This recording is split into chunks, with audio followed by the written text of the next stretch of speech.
In 1879, a small British force arrived in Zululand, seeking to expand their empire and assert their dominance over the African continent. They had no idea what they were about to face. The British soldiers were confident, believing their superior weapons and training would make them invincible. But they were about to face a foe unlike any they had encountered before. The British had underestimated their opponents. They had not studied their tactics or trained their soldiers for this type of terrain. The British soldiers had no idea what they were about to face. They were walking into a trap, a battle that would go down in history as one of the greatest military upsets of all time.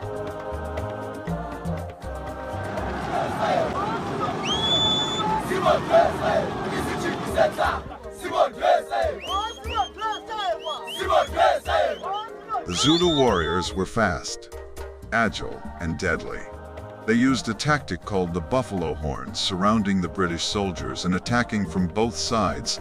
The British soldiers were fighting a losing battle. They were outmatched, outmaneuvered, and outsmarted by the Zulu warriors.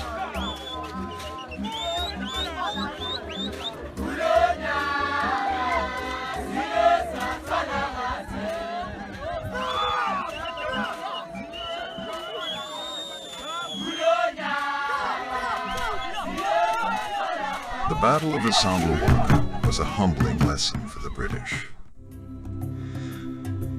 It showed that bravery, determination, and a deep understanding of your opponents are the keys to victory.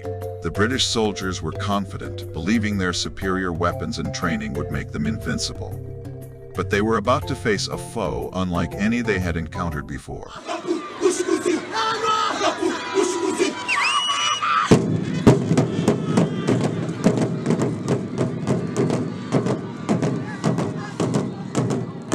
The Zulu Empire is remembered as one of the most powerful and influential kingdoms in African history. Their military innovations and strategic genius have inspired countless military leaders and historians, and the Zulu kingdom remains a symbol of African resistance against colonialism and imperialism. The Zulu people are a Bantu ethnic group that has lived in South Africa for centuries. They are the largest ethnic group in South Africa, and their language, isiZulu, is one of the 11 official languages of the country. The Zulu people have a rich history that dates back to the early 16th century. The Zulu Empire was founded by King Shaka Kasendzanga Kona in the early 19th century. Shaka was born in 1787 in what is now KwaZulu-Natal, South Africa. When Shaka's father died, he and his mother were forced to flee to the neighboring Methwe tribe where Shaka grew up. Shaka was a skilled warrior and strategist, and he rose through the ranks of the Mthethwa army. When his mentor and patron Dingiswayo was killed in battle, Shaka became the leader of the Methwe tribe. He then set out to unify the various Zulu clans and create a powerful Zulu nation.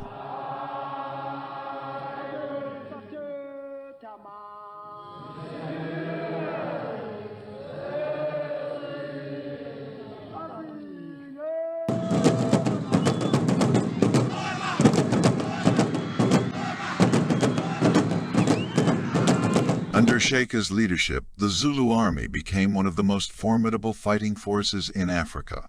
Shaka introduced a number of military innovations, including the use of short-stabbing spears, which allowed his warriors to fight in close formation and overwhelm their enemies.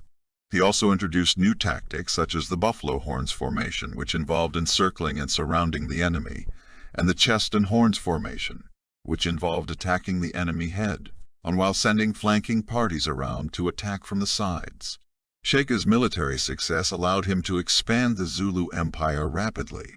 He conquered neighboring tribes, including the Ndwandwe, the Kwabi, and the Mthethwa, and he consolidated his power by dividing the conquered tribes and appointing loyal chiefs to rule over them. By the time of his death in 1828, Shaka had created a vast empire that covered most of present-day KwaZulu-Natal. The Zulu Wars after Shaka's death. His half-brother Dingane became the new Zulu king. However, Dingani's reign was marked by instability and conflict. He ordered the assassination of his brother and rival Maflangana, and he was involved in a number of wars with neighboring tribes. In 1838, the British established a settlement in Port Natal, which was located in the heart of the Zulu kingdom. Dingane saw the British as a threat, and he ordered an attack on the settlement. The attack, which became known as the Battle of Blood River, was a disaster for the Zulus.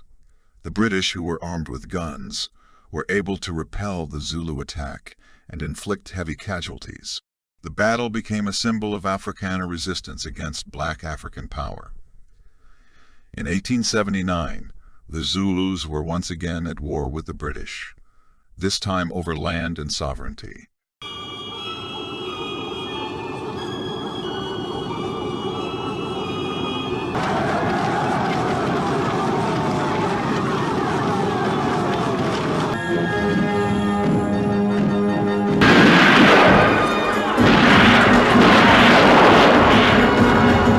The British, who were expanding their control over southern Africa, demanded that the Zulus submit to British rule.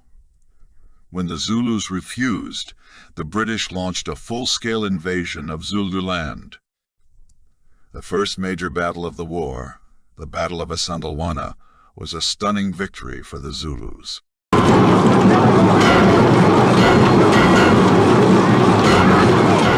The British, who were poorly prepared and underestimated the Zulu military, suffered a devastating defeat.